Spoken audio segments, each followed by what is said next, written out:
Your great-great-grandmother probably never went on a date. She might have married for love, raised 7 children, and lived to be 93, but she likely never once sat across from a man in a restaurant and wondered if he'd call her tomorrow. The modern concept of dating as we know it didn't exist in her world. What we consider the most basic human ritual, meeting someone, getting to know them, deciding if you want to see them again, was largely unknown until the early 1900s. For thousands of years, humans paired off through arranged marriages, family negotiations, and elaborate courtship rituals that often prioritized practical considerations over personal choice or romantic compatibility. Then, over just a few decades around the turn of the 20th century, everything changed. The entire system of how people found partners was transformed, creating the modern dating culture we know today. This was a relatively rapid transformation that broke with centuries of tradition, and the story of how it happened reveals something profound about what we value in relationships and what we've lost along the way. To understand how revolutionary dating was, we need to grasp what came before it. For most of human history, marriage was primarily a business transaction. In medieval Europe, marriages were often arranged to consolidate land, forge political alliances, or strengthen trade relationships. Love wasn't always irrelevant, but it was frequently secondary to practical considerations, like whether your new in-laws would help defend your castle or bankrupt your family. This wasn't unique to Europe. In ancient China, marriages followed the six etiquettes, a complex system requiring matched birth dates, exchange gifts, and fortune teller consultations. Couples sometimes met before their wedding day, but such meetings were formal and heavily supervised. In many Islamic societies, marriages were negotiated between families with detailed contracts specifying everything from the dowry to the bride's rights. Romantic compatibility wasn't part of the equation. Even when Western society began shifting toward marrying for love, which gained momentum throughout the 1800s, particularly after Queen Victoria's very public romance with Prince Albert, the process was still nothing like dating. Instead, there was courtship. And courtship had rules, strict, elaborate, socially enforced rules. Here's how courtship worked in late 19th century America. A young man interested in a woman would call on her at her family's home. He couldn't just show up. He needed a formal introduction, usually by a mutual acquaintance who could vouch for his character and prospects. If the woman's parents approved, they'd invite him back for a calling hour, typically on Sunday afternoons. These calling sessions took place in the family parlor, with parents and siblings nearby. The couple might play piano together, look at photograph albums, or engage in carefully supervised conversation. The man might bring flowers or small gifts, but anything too expensive was considered inappropriate. It suggested he was trying to buy her affections rather than win them honorably. If the courtship progressed, the couple might attend church together or participate in community social events, always with chaperones. The goal was determining compatibility and moral character, not exploring physical attraction or emotional connection in any modern sense. And crucially, the woman's family maintained control throughout. They could end the courtship at any time, and often did. But then something happened that changed everything. Cities. The massive urbanization of the late 1800s broke this system apart. When families moved from small towns to big cities, they lost their social networks. There were no mutual acquaintances to make proper introductions. Young people worked in factories, department stores, and offices alongside members of the opposite sex, something that rarely happened in agricultural communities. And most importantly, urban apartments were too small for parlor courtship. Working-class families often lived in 1 or 2 rooms. There was simply no space for elaborate, supervised rituals. So young people began meeting in public spaces instead. They went to dance halls, restaurants, and theaters. They took walks in parks.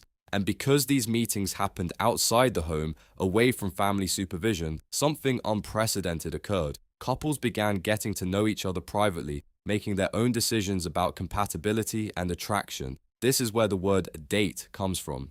In 1896, Chicago record columnist George Ady wrote about a clerk named Artie whose girlfriend was seeing other men. When Artie confronted her, he said, "I suppose the other boys fill in all my dates," referring to the appointments marked in her social calendar. The word stuck because it captured something new, the idea that romantic meetings were individual appointments rather than family-supervised social events.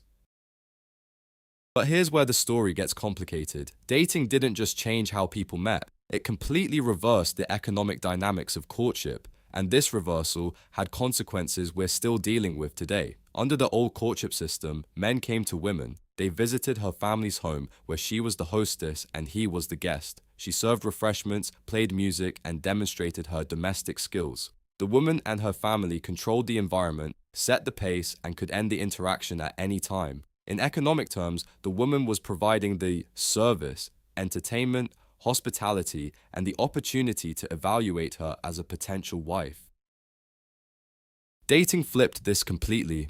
Now the man asked the woman out, chose the venue, and paid for everything. The woman became the consumer of entertainment that the man provided.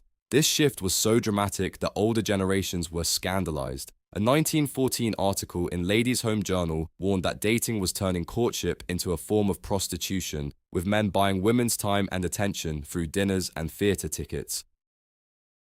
This concern wasn't entirely unfounded. The new dating system created what economists call sexual economics, a marketplace where men competed for women's attention through displays of wealth and generosity. Women, particularly working-class women who couldn't afford entertainment on their own, found themselves trading their company for meals, shows, and gifts. Some women became charity girls, not prostitutes, but women who accepted money and gifts from multiple men in exchange for companionship and sometimes sexual favors. The economic dimension of dating also created new forms of inequality. Wealthy men could afford to take women to expensive restaurants and shows, giving them advantages that had nothing to do with their character or compatibility. Poor men were effectively excluded from dating culture entirely, while poor women found themselves dependent on male generosity for access to urban entertainment.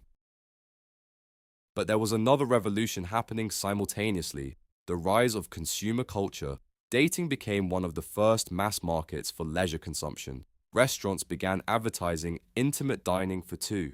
Movie theaters promoted themselves as romantic venues. Dance halls, amusement parks, and later drive-in theaters all marketed themselves to dating couples. An entire economy grew up around the new dating culture. This commercialization had profound effects on how people thought about relationships. Dating became associated with novelty, excitement, and consumption, rather than the steady evaluation of character that had defined courtship. The goal shifted from finding a suitable life partner to having enjoyable experiences. And because these experiences cost money, dating became a way of displaying and evaluating economic status.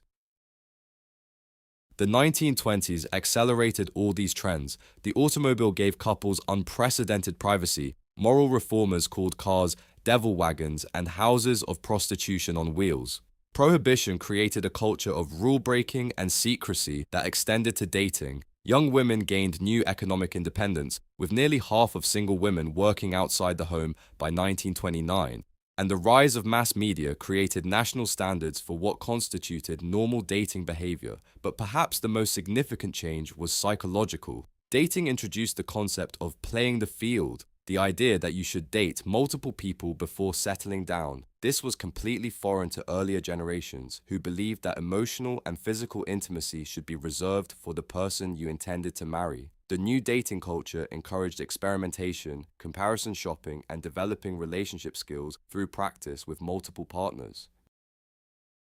This shift had unexpected consequences. While dating gave people more choice and freedom, it also created new forms of anxiety and competition. Under the courtship system, once a couple was keeping company, their path to marriage was relatively clear. But dating introduced constant uncertainty. Was this relationship serious or casual? Were you exclusive or still seeing other people? When would you know if this was the one?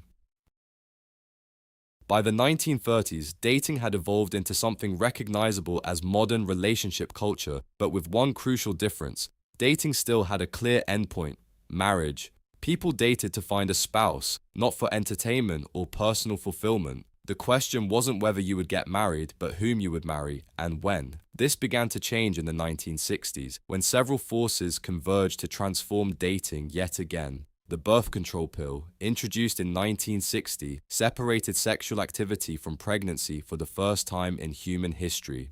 The women's liberation movement challenged traditional gender roles and expectations. the counterculture rejected conventional social norms, including those around relationships and marriage.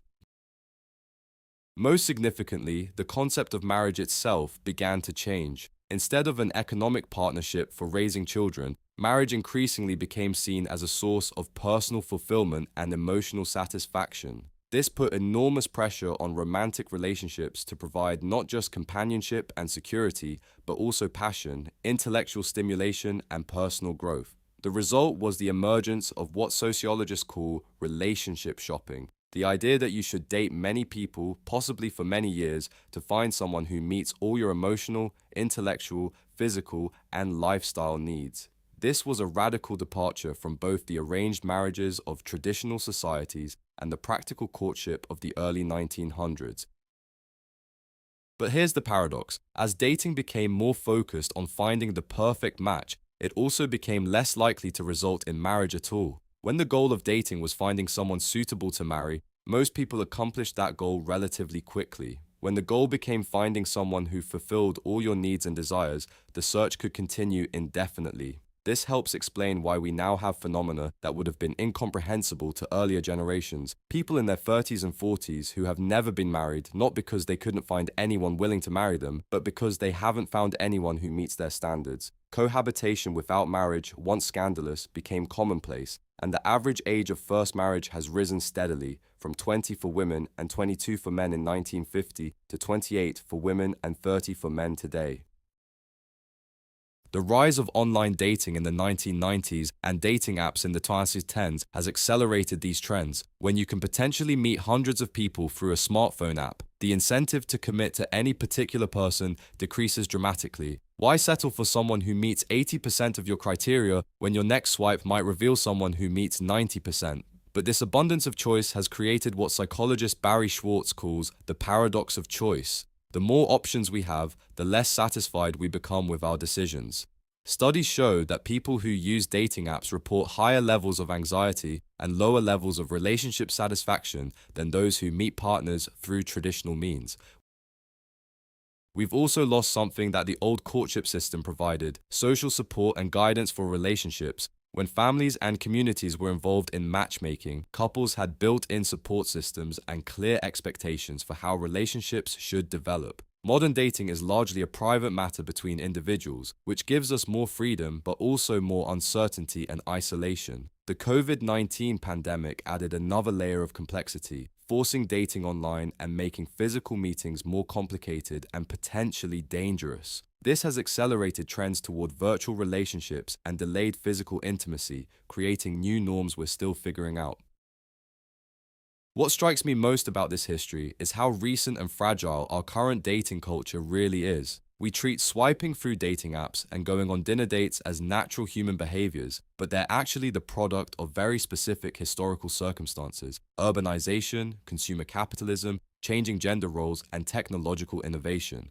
The whole system could change again just as dramatically as it did in the early 1900s. Maybe that's already happening. Generation Z reports dating less, having less sex, and feeling more anxious about relationships than any previous generation. They're creating new forms of connection through social media and online communities that their parents don't understand. Perhaps they're inventing the next revolution in how humans pair off, one that will seem as strange to us as our dating culture would seem to someone from 1850. The only constant in the history of human relationships, it turns out, is change.